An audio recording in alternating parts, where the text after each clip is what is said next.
사랑하는 은혜와 진리 장로교회 교우 여러분, 어젯밤도 평안하셨습니까? 오늘도 어떠한 상황 속에서도 주님의 위로로 모든 고난을 이겨내는 승리하는 성도들이 되시기를 주님의 이름으로 축원합니다. 오늘 새벽에 만나 본문은 고린도후서 2장 1절에서 17절입니다. 고린도후서 2장 1절에서 17절을 제가 읽어드리겠습니다.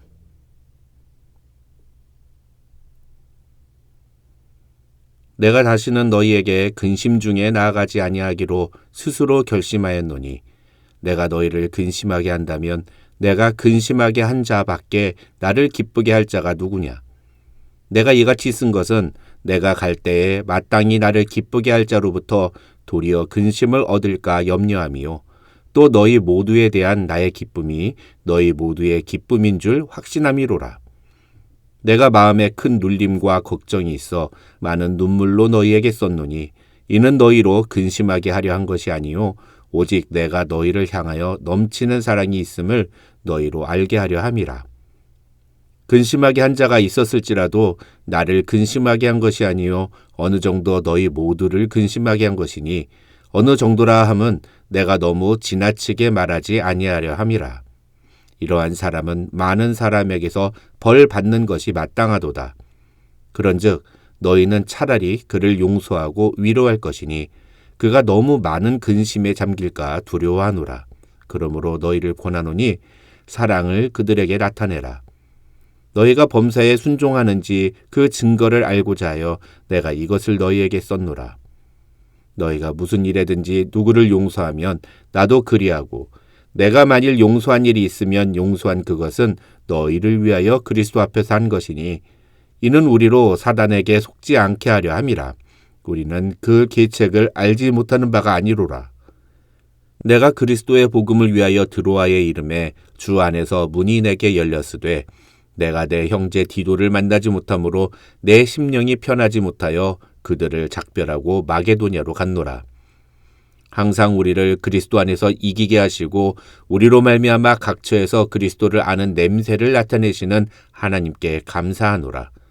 우리는 구원받는 자들에게나 망하는 자들에게나 하나님 앞에서 그리스도의 향기니 이 사람에게는 사망으로부터 사망에 이르는 냄새요 저 사람에게는 생명으로부터 생명에 이르는 냄새라. 누가 이 일을 감당하리요? 우리는 수많은 사람들처럼 하나님의 말씀을 혼잡하게 하지 아니하고 곧 순전함으로 하나님께 받은 것 같이 하나님 앞에서와 그리스도 안에서 말하노라.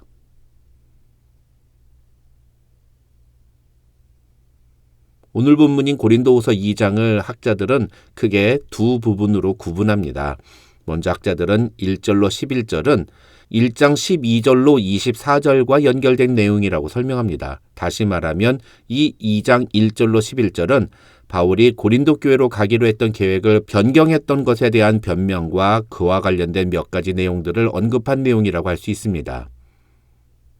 1장에서 언급했지만 바울이 고린도 교회를 방문하던 계획을 변경한 이유는 자신과 고린도 교회 교인들 사이의 관계가 더 악화되지 않게 하기 위해서였습니다.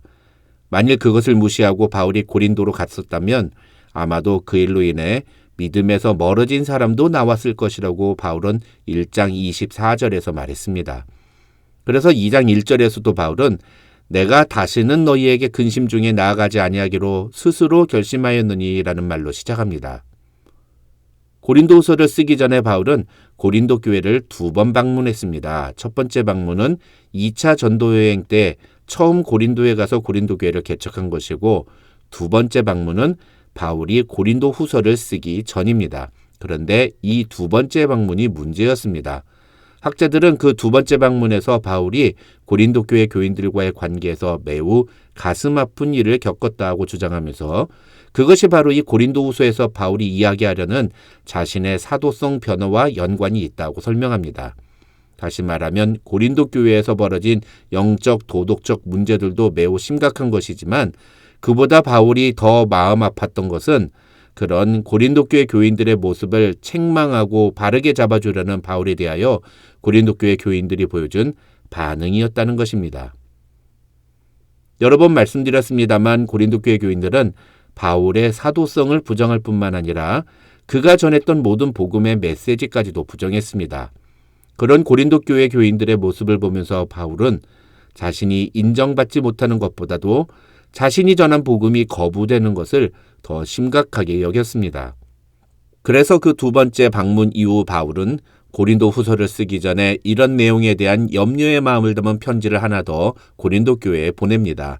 3절과 4절에서 바울은 바로 그 편지에 대해 이야기하는 것입니다. 그런 후에 5절로 11절에서 바울은 자신의 권면에 따라 고린도 교회에서 문제를 일으킨 사람에 대해 진행한 징계와 관련된 내용을 언급합니다. 결론을 먼저 말씀드리면 바울은 이미 고린도 교회에서 어떤 문제로 치리를 받은 사람을 이제는 용서하고 그를 사랑으로 대하라고 권면합니다. 교회의 입장에서는 교회 공동체에 문제를 일으킨 사람을 징계하는 것이 지극히 당연하지만 바울은 그 징계받은 사람이 너무 실망해서 믿음에서 떨어지지 않도록 그를 용서하고 위로해 주라고 조언합니다.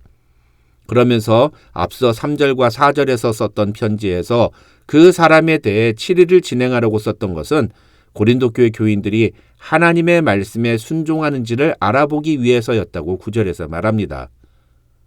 10절과 11절에서 바울은 만일 교회에서 어떤 문제를 일으킨 자를 치리하였다고 해서 교인들까지도 그 사람에 대해 분노와 미움의 감정을 계속 가지고 있다면 그것은 오히려 사탄에게 이용당하는 것이라고 말합니다.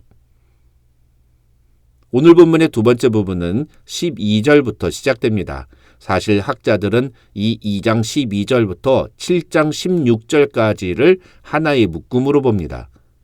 어떤 학자들 중에는 중간에 또 문체가 바뀌는 부분을 가지고 여기서도 바울이 쓴 또 하나의 편지가 포함되었다고 주장하기도 합니다만 어쨌든 이 2장 12절부터 7장 16절에서 바울은 자신의 사도성과 사도로서의 임무를 수행하면서 자신이 실제로 겪은 일들에 대해 소개합니다. 이 2장 12절부터 7장 16절은 또 둘로 나눌 수 있는데 먼저 2장 12절부터 5장 10절에서는 바울이 사도로서 자신의 정체성에 대해 어떤 확신을 갖고 있는지 그리고 그 사도의 직분을 감당함에 있어서 자신은 어떤 태도를 보여주었는지를 소개하고 있고 그 다음 5장 11절부터 7장 16절에서는 화목해하는 직책으로서의 사도직의 본질적인 목적과 그 성격을 설명합니다.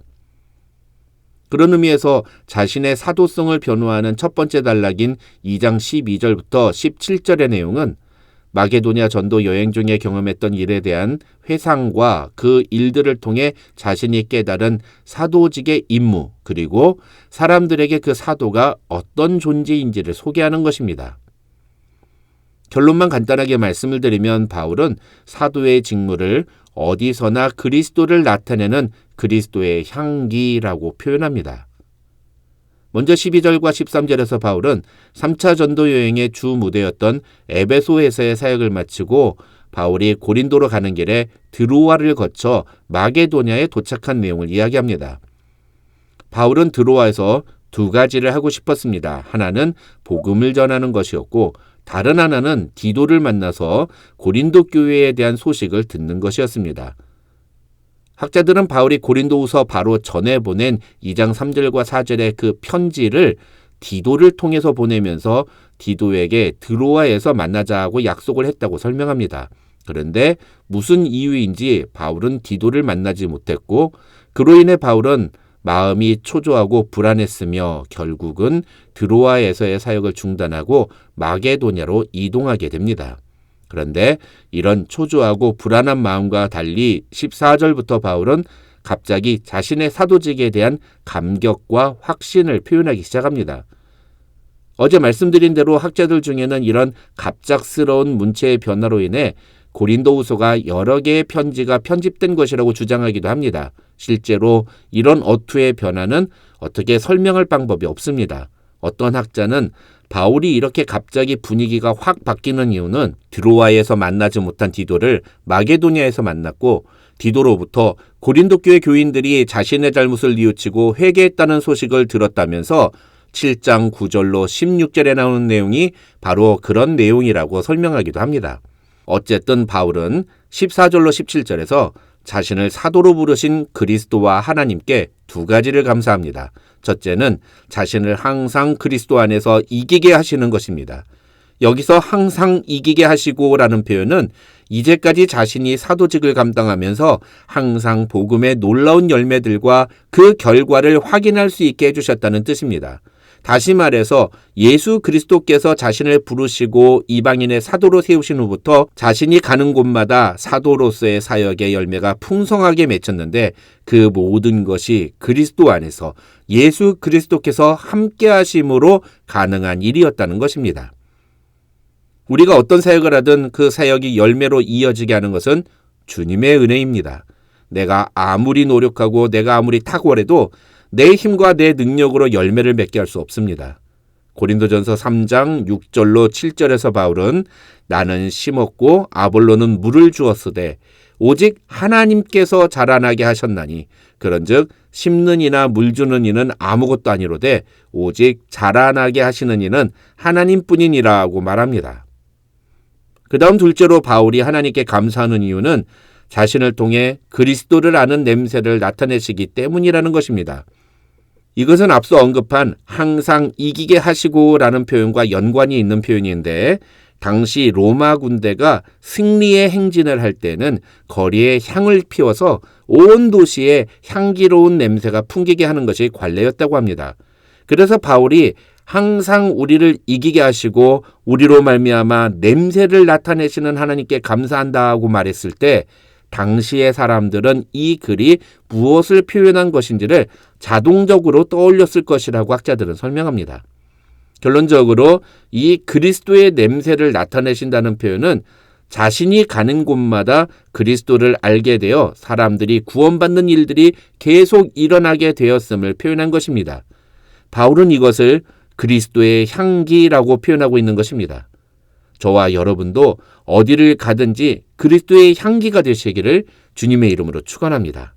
그리스도의 향기는 생명으로부터 생명에 이르는 냄새라고 했습니다.